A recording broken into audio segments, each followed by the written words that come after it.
Society premier લીગનું ભવ્ય auction યોજાયો. યુવાનોને રમતગમત તરફ વાળવાનો સરાહનીય પ્રયાસ.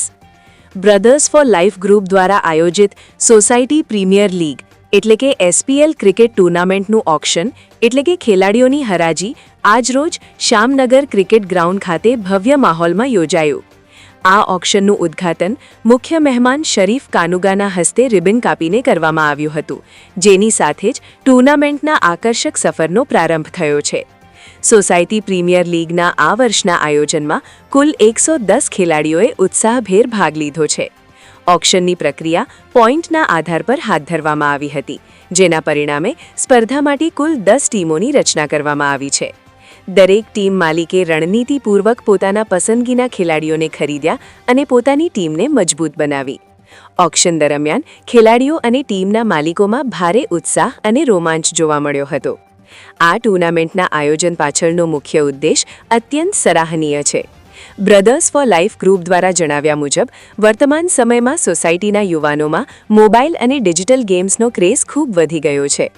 આ ક્રેઝથી યુવાનોને દૂર કરીને તેમને સ્પોર્ટ્સ એક્ટિવિટીમાં રુચિ લેતા કરવા અને શારીરિક પ્રવૃત્તિઓ માટે પ્રોત્સાહન આપવા માટે જ આ સોસાયટી પ્રીમિયર લીગનું આયોજન કરવામાં આવ્યું છે.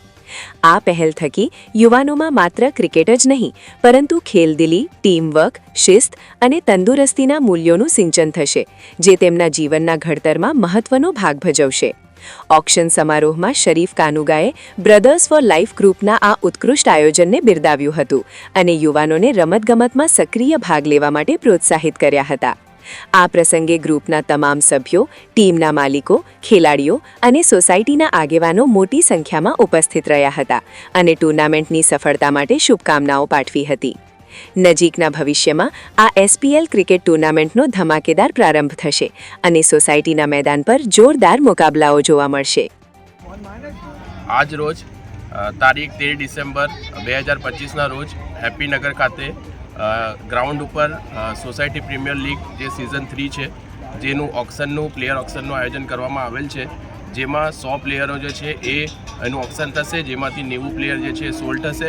અને આ જે ટુર્નામેન્ટ છે એ ઓર્ગેનાઇઝ કરવામાં આવેલ છે બી4એલ ગ્રુપ દ્વારા.